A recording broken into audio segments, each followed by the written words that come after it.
ये एक 7 साल के तजस्सुस भरे लड़के ज़ैन अब्बास की कहानी है जो बाग में घूमने फिरने का बहुत शौकीन था। एक दिन जब ज़ैन अपने खजानों, जो हकीकत में पत्थर और पुराने बटन थे, की खुदाई में मसरूफ़ था तो इसने एक निहायत खूबसूरत तितली देखी।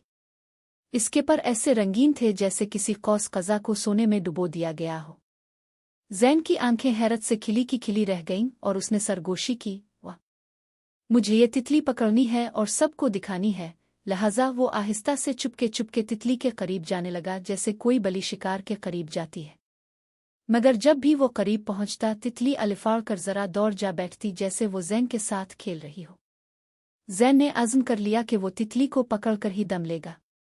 इसने अपने खिलौना जाल को पकड़ा और बाग में तितली के पीछे दौड़ने लगा। वो दायरे में दौड़ रहा था, झाड़ियों के ऊपर से छलांग लगा रहा था और यहाँ तक कि एक बेंच के नीचे से भी गुजरा। मगर तितली बहुत तेज थी और लगता था कि वो इस खेल का खूब लुत्फ उठा रही है। आखिरकार कुछ देर बाद, हालांकि ये सिर्फ चंद मिनट ही थे, ज़ैन ने तितली को फूलों के बिस्तर के पास घेर लिया। इसने अपना जाल ऊपर उठाया और नीचे लाया। मगर तितली पकड़ने के बजाय इसका जाल उसके अपने पाँव में उलझ गया और वो फूलों में जा गिरा।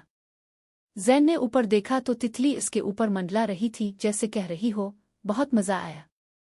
ज़ैन भी हंसने लगा। अब जीत गए मोहतरम तितली, इसने हंसते हुए कहा। फिर तितली ने ज़ैन की नाक पर हल्की सी छलांग लगाई जैसे कह रही हो, कोई बात नहीं, और फिर अलिफाड़ कर आसमान में गायब हो गई। ज़ैन इसे देखता रहा मुस्कुराते हुए।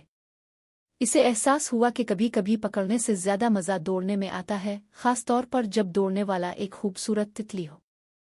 और कौन जानता है, शायद कल वो दोबारा ये खेल खेले।